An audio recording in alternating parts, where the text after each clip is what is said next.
Welcome everyone to this very different webinar that has title that explains itself. What we are going to listen and what we are going to discuss about is prioritism. प्रायोरिटिज्म की शुरुआत करने से पहले मैं आपको एक पूछना चाहता हूँ, एक सीधा साधा सवाल है जिस सवाल से ये सेशन आगे बढ़ाना चाहता हूँ, इनिशिएट करना चाहता हूँ। वो सवाल सिर्फ इतना है, सोच कर बताना। मैं आपको 1 मिनट का समय दूंगा। अगर मैं आपको कहूँ कि कल सुबह 6 बजे आपको यहाँ से निकलना है और आपको चांद पे लैंड होना है, सवाल ठीक से सुनिएगा, यहाँ से सुबह 6 बजे निकलना है, चांद पे जाना है। लेकिन एक कैच है वहां पर। कैच वो है कि आपको चांद पर जाते वक्त सिर्फ और सिर्फ 3 चीजें साथ में ले जाने की अनुमति है। तो आपके साथ वो 3 चीजें आप क्या ले जाना चाहोगे? सवाल समझ में आ गया? सिंपल है। ओके, 1 मिनट का समय है, सोचो और 3 चीजें लिख लो। आप सबके पास नोटपैड और पेन होंगे, उसका इस्तेमाल करते हुए 3 चीजें लिखो जो आप चांद पर जाने से पहले साथ में लेकर जाना चाहोगे, क्योंकि आप चांद पे लैंड होने जा रहे हो।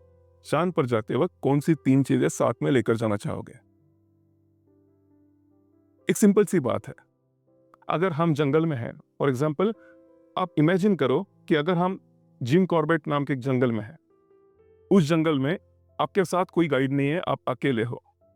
आपको 48 आवर्स दिए जाते हैं, आपको जंगल से बाहर निकलना है 48 आवर्स में।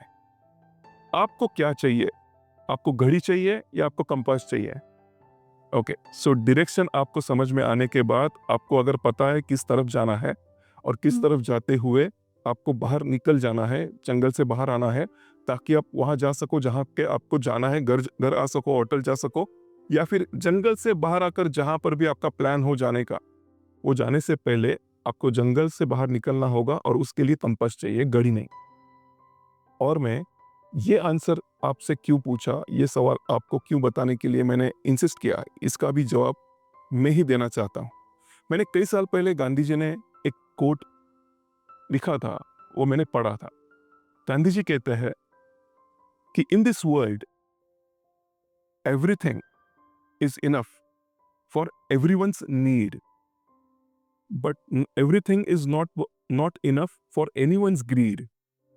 वो कहते हैं इस दुनिया में जो कुछ चीजें हैं वो हर एक को जरूरत लगने पर जितनी चाहिए उसके लिए काफी है, लेकिन कोई ग्रीडी है, उसे उसका पेट भरता ही नहीं, उसे चाहिए, जरूरत से ज्यादा चाहिए, उसे साथ में लेकर सेव करना है, अगले जनरेशन के लिए साथ में रखना है, या कुछ भी करके उसका ग्रीड फुलफिल नहीं हो रहा है, तो उसके लिए इस दुनिया में जो चीजें हैं वो पूरी नहीं पड़ेगी, वो कम ही पड़ती चली जाएगी। लेकिन इस दुनिया में अगर कोई ग्रीड नहीं है, सिर्फ जितनी मेरी जरूरत है उतनी ही चीजें लेना चालू करे, तो सबके लिए काफी है, सबके लिए इनफ है। ये लॉ है नेचर का, ये नेचर का लॉ है। वॉल्वो नाम की एक कंपनी है, वॉल्वो नाम की एक कंपनी है, वो गाड़ियां बेचती है, उसका सेल बढ़िया चला जा रहा है। मारुति नाम की एक कंपनी है, सुजुकी नाम की एक कंपनी है, उनका सेल बढ़िया चला जा रहा है।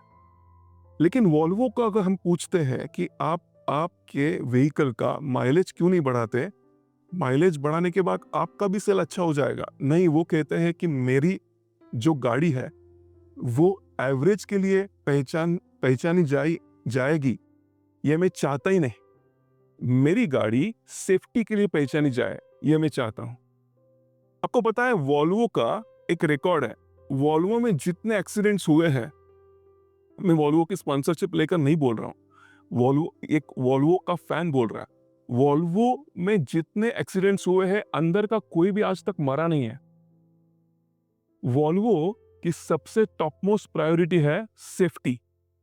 अब मारुति ये क्लेम नहीं करती, मारुति कहती है कि मेरी गाड़ी माइलेज बेहतर देगी, अगर वॉल्वो जितना माइलेज देगी उससे बेहतर मेरा माइलेज होगा, मेरी गाड़ी का माइलेज होगा। होंडा जितना माइलेज देगी उससे बेहतर मेरा माइलेज होगा।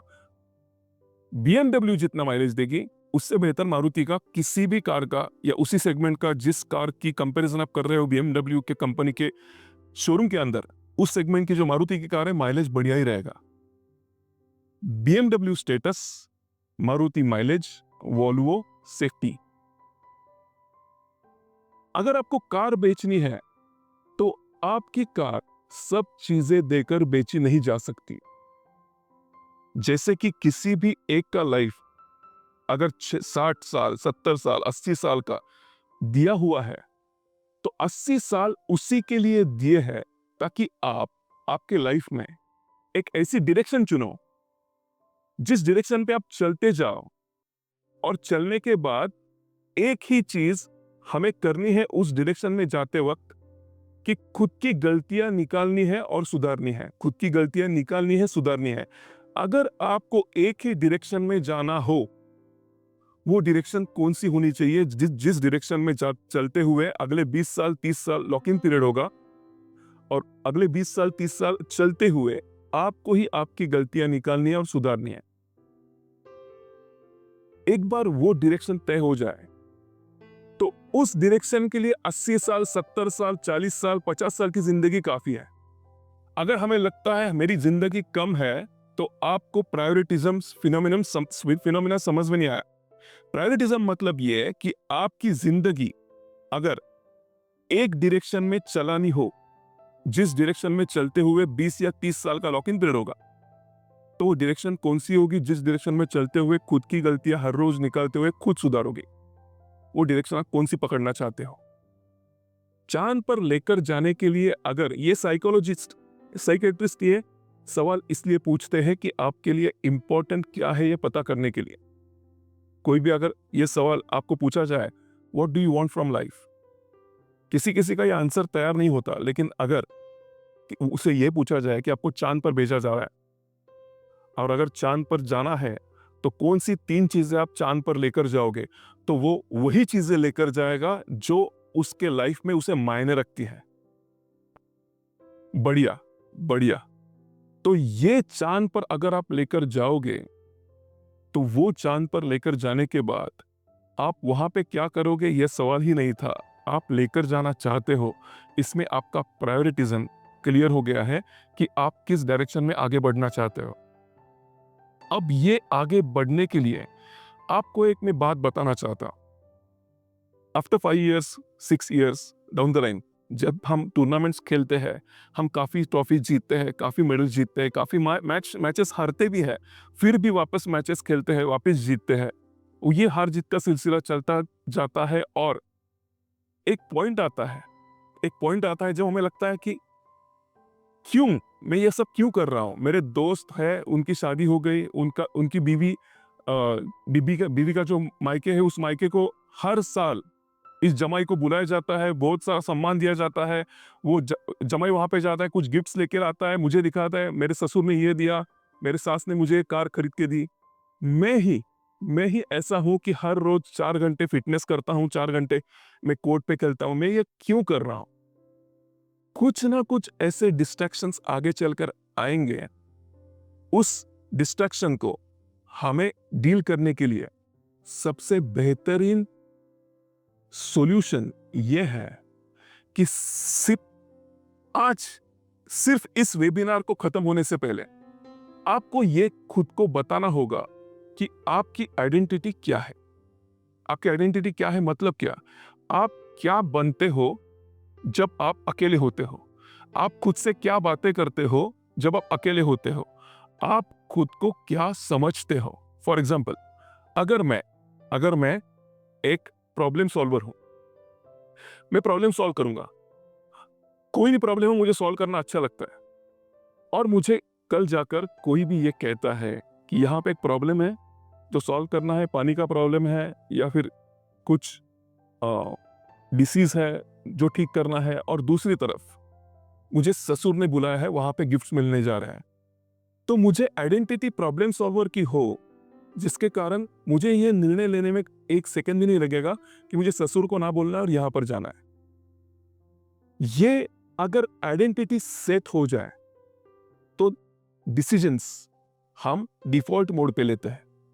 तो अगर आपकी आइडेंटिटी ये सेट है कि मैं दुनिया का सबसे बेस्ट लॉन टेनिस प्लेयर बनना चाहता हूं, या अगर आपकी आइडेंटिटी सेट है कि मेरे बेटे को मैं दुनिया का सबसे बेस्ट एथलीट बनाना चाहता हूं, तो आपको ये प्रायोरिटिज्म का फेनोमेना समझ में आने के बाद अप्लाई करने में भी आसानी होगी। लेकिन आपकी आइडेंटिटी सेट होने के लिए उसमें टेनिस के तरफ मुंह मोड़ना काफी महत्वपूर्ण है। मैं ये क्यों बता रहा हूं, मैं आपको एक एग्जांपल देकर बता रहा हूं। मैं इंटरप्रेटर का काम कर रहा था। इंटरप्रेटर का मतलब मैं आपको बताना चाहता हूं कि इंटरप्रेटर करता क्या है। अंग्रेजी में की गई बातें मैं जापानीज लोगों को बताता था। जापानीज लोगों ने जो बोला वो अंग्रेजी में ट्रांसलेट करके मैं उनको बताता था, जिनको सिर्फ अंग्रेजी आती है। एक ग्रुप है जिनको सिर्फ जापानीज आती है, एक ग्रुप है जिनको सिर्फ और सिर्फ अंग्रेजी आती है। उसके बीच का जो ब्रिज है वो मैं। एक ट्रेनिंग में मैं ये इंटरप्रिटेशन कर रहा था। ट्रेनिंग था प्रोजेक्ट मैनेजमेंट का। जापानीज ग्रुप था, ट्रेनर अंग्रेजी में बात कर रहा था। ट्रेनर जो बोल रहा है मैं जापानीज लोगों को बता रहा हूं। एक बीच में लंच टाइम के 1 घंटा पहले उसे कॉल आता है। वो कॉल लेकर कुछ बातें करता है। मैंने वो बातें सुनी और उसने जानबूझ के मुझे एक बताया था कि ये ट्रांसलेट ना करना। तो ट्रांसलेट नहीं करने के लिए बताई गई बातें मैं ज्यादा गौर से सुनने लगा कि वो क्या बात कर रहा है। मैं बात जो सुनी वो कुछ इस तरह थी। उसके जो मैनेजमेंट वाले थे जिन्होंने उन्हें हायर किया था एज ए ट्रेनर, वो कह रहे थे कि आप आज शाम को चेकआउट कर देना, आज शाम को 6 बजे चेकआउट कर देना। आपकी 11 बजे की फ्लाइट है।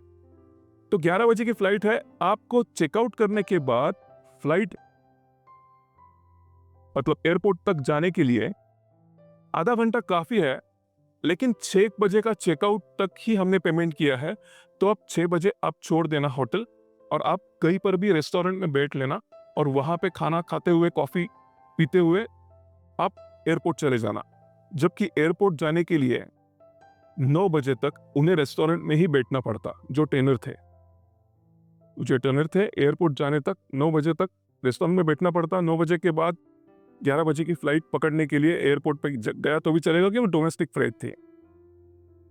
तो उन्होंने सीधी तरह बता दिया मेरा चेकआउट 9 बजे करवा लो, एक्स्ट्रा पेमेंट है वो आप भर लो। मेरा चेकआउट 9 बजे तक एक्सटेंड करवा लो, जो कुछ एक्स्ट्रा पेमेंट है वो आपको भरना पड़ेगा। मैं 6 बजे होटल से निकलूंगा नहीं। बता दिया सीधी तरह। वो पूरी तरह ट्रेनिंग का डे खत्म होने के बाद मैं बाहर आया। मैंने उसे पूछा कि मैंने आपकी बातें सुनी, सॉरी, लेकिन क्या मुझे आप बता सकते हो इसके पीछे थॉट प्रोसेस क्या था? तो वो कह रहा है अच्छा हुआ तूने ये सवाल पूछा, क्योंकि इसके पीछे जो थॉट प्रोसेस था तुझे भी अगले लाइफ में काफी मदद मिलेगी इस थॉट प्रोसेस से। मेरा जो काम है, मेरी जो प्रायोरिटी है, वो प्रायोरिटी ये है कि इन लोगों को प्रोजेक्ट मैनेजमेंट की शिक्षा देना, ताकि वो प्रोजेक्ट अच्छे से मैनेज करके वो प्रोजेक्ट मैनेजमेंट का स्किल कस्टमर को दिखा के ज्यादा प्रोजेक्ट्स इन्हें मिले। ये स्किल सिखाना ताकि कंपनी का रेवेन्यू बढ़े। मैं बिल्कुल भी कंफ्यूज नहीं करूंगा कि मैं कंपनी का पैसा बचाने के लिए नहीं, उनका रेवेन्यू बढ़ाने के लिए आया हूं। सोच समझ रहे हो आप क्या कह रहे हो? मैं कंपनी का रेवेन्यू बढ़ाने के लिए आया हूं, उनका पैसा बचाने के लिए नहीं। आपको ये दोनों चीजें सेम लगेगी, लेकिन उसे वो अलग है। वो कह रहा है मैं उन्हें ऐसी स्किल दूंगा ताकि वो अच्छी तरीके से काम करके कंपनी का पैसा खुद से बचाए, कम रिसोर्स में ज्यादा प्रोड्यूस करे, प्रोडक्टिविटी हाई रखे और कंपनी का कस्टमर इंप्रेस करके उन्हें ही बिजनेस, अगला भी बिजनेस उन्हें मिले, उसके अगला वाला बिजनेस भी उन्हें मिले। ये मेरा काम है। पैसा बचाना काम नहीं है। जो रिक्वायर्ड है वो रिक्वायर्ड है। और उसके बाद जो उसने बात की वो ज्यादा डीप थी। वो कह रहा है अगर मैं यहां से रेस्टोरेंट जाकर बैठता हूं तो तुझे पता है हमारे अंदर जितने भी सेल्स है, वो समझो कि 100 मिलियन सेल्स है, तो उसमें से 90 मिलियन सेल्स ये आंखों से जो इंफॉर्मेशन ली जाती है वो दिमाग तक पहुंचाने के लिए लगाए जाते हैं। सिर्फ 10 मिलियन सेल्स होते हैं जो कानों से, स्किन से, टंग से जो इंफॉर्मेशन मिलती है वो दिमाग तक पहुंचाती है। 90 मिलियन सेल्स सिर्फ आंखों से मिले इंफॉर्मेशन को दिमाग तक पहुंचाने के लिए लगाया जाता है। तो वो मुझे ये कह रहा है कि मैं अगर रेस्टोरेंट में बैठता, मुझे कितनी सारी गाड़ियां दिखती, कितने सारे लोग दिखते, कितनी वहां पे टीवी चल रहा होता, मैं सब एड्स देखता, मैं क्यों ज्यादा एनर्जी कंज्यूम करूं ये इंफॉर्मेशन इनटेक करने के लिए, जब दूसरे दिन ही मेरा अलग ट्रेनिंग है। मैं मेरे रूम में बैठूंगा, 4 दीवारें होंगी, मैं आधा घंटा सो सकता हूं, मैं मेडिटेट कर सकता हूं, प्राणायाम कर सकता हूं, मेरी आंखें बंद होगी, सोते वक्त आंखें बंद, मेडिटेट करते वक्त आंखें बंद, प्राणायाम करते वक्त आंखें बंद। मेरी प्रायोरिटी है कंपनी का रेवेन्यू बढ़ाना, कंपनी का मुझे जो पेमेंट टर्म्स में लिखा गया था उसमें से एक भी क्लॉज निगोशिएट करना, ये मेरी प्रायोरिटी नहीं है। अब मुझे समझ में आने लगा उसकी बातें सुनने के बाद, what is he talking about. अब मुझे समझ में आने लगा कि विराट कोहली के पिताजी गुजर जाने के बाद भी अगर वो दूसरे दिन खेलने आता है तो बहुत लोग तालियां बजाना क्यों चाहते हैं, क्योंकि उसकी प्रायोरिटी सेट है। वो पिताजी के फ्यूनरल को जाता, ये अच्छी बात जरूर होती, लेकिन उसकी प्रायोरिटी सेट होने की वजह से उसे वो करना था जिसकी डायरेक्शन उसने ठान ली है, वो करना नहीं था जो अच्छा है। आपको पता है प्रायोरिटिज्म का अपोजिट क्या है? अच्छा काम। जो प्रायोरिटी है उसका काम नॉन प्रायर काम नहीं है, प्रायोरिटी का काम है अच्छा, प्रायोरिटी का अपोजिट वर्ड है अच्छा काम। वो ट्रेनर अगर जल्दी निकल जाता 6 बजे तो उसने कंपनी के पैसे बचाए रहते, वो अच्छा काम किया होता उसने। लेकिन प्रायोरिटी उसकी अलग थी, उसकी प्रायोरिटी थी कंपनी का रेवेन्यू इस तरीके से देना ताकि वो जो नॉलेज ले रहे हैं वो अच्छा परफॉर्म करे और रेवेन्यू बढ़ाए।